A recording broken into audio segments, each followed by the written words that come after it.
Coralie a 25 ans et comme chaque jour, elle assure la traite. 80 vaches, 800 000 litres de lait en un an. Le tout avec le sourire, même si chaque matin, elle doit se lever aux aurores. Avec la passion, on se lève forcément, quoi. Et puis on n'a pas le choix, on sait que personne va les traire à notre place, alors donc du coup on se lève. La première chose, c'est je regarde la quantité de lait qu'elles font et plus il y en a, plus on est content, quoi. Allez, alors! Pendant que Coralie tente de raisonner les vaches, Nicolas leur distribue la nourriture. Allez. La matinée débute tambour battant. Ces deux jeunes aiment ce rythme. Leur complicité leur permet d'assumer la charge de travail. Le fait d'être à deux, l'un entraîne l'autre et dans les périodes où des fois on est un petit peu moins motivé, ça permet que voilà, on fasse notre travail quand même correctement, quoi. Dès leur plus jeune âge, ces éleveurs ont baigné dans le milieu. Les parents de Coralie sont agriculteurs dans l'Eure et ceux de Nicolas dans l'Orne. Ce qui nous plaît, nous, je pense que c'est pour tous les deux, c'est le fait déjà de travailler pour soi, d'être en contact directement avec, c'est nos animaux, on travaille nos bêtes, on travaille pour nous, quoi. Et c'est ce qui est intéressant. Et heureusement, parce que dans le contexte actuel, sinon ce serait pas très motivant, quoi.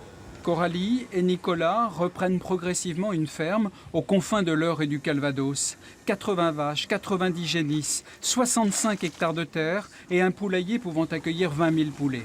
Ce couple a décidé de s'installer en août dernier, même si la filière laitière souffre. Le souci, c'est qu'aujourd'hui, une installation, ça représente beaucoup de capitaux.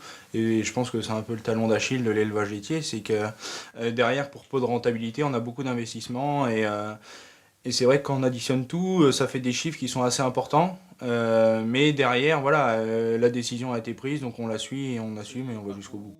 Le jeune couple fustige la lourdeur administrative, les choix politiques et les contraintes qui pèsent sur eux.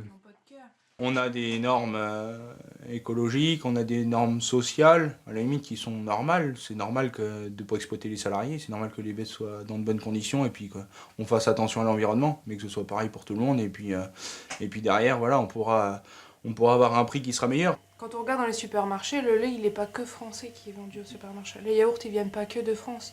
Ça vient de toute l'Europe et normalement, moi je pense qu'en France, on est censé manger des produits français. Donc on parle du porc, tout ce qui vient de l'étranger. Et le lait aussi, les gens pensent qu'ils viennent de France, mais il vient pas de France. Et ça, je trouve ça aberrant aussi. On espère une chose, c'est qu'au moins au niveau du lait, sans avoir des prix records, mais retomber au moins dans une fourchette à 320, 330, 340 euros, ça nous soulagerait vraiment, quoi. Et on arriverait à repasser réellement au-dessus d'un coût de production où on rémunère à la manœuvre, quoi. Parce qu'aujourd'hui, en gros, c'est ça, on travaille, on paye nos fournisseurs, sauf qu'au bout du compte, on n'a rien pour nous, quoi. Dans un contexte de surproduction européenne, il y a peu de chances que la tendance s'inverse. Depuis des années, on assiste à un bras de fer entre producteurs, industriels du lait et grandes surfaces, sans que l'on puisse trouver une solution durable qui convienne à chaque partie.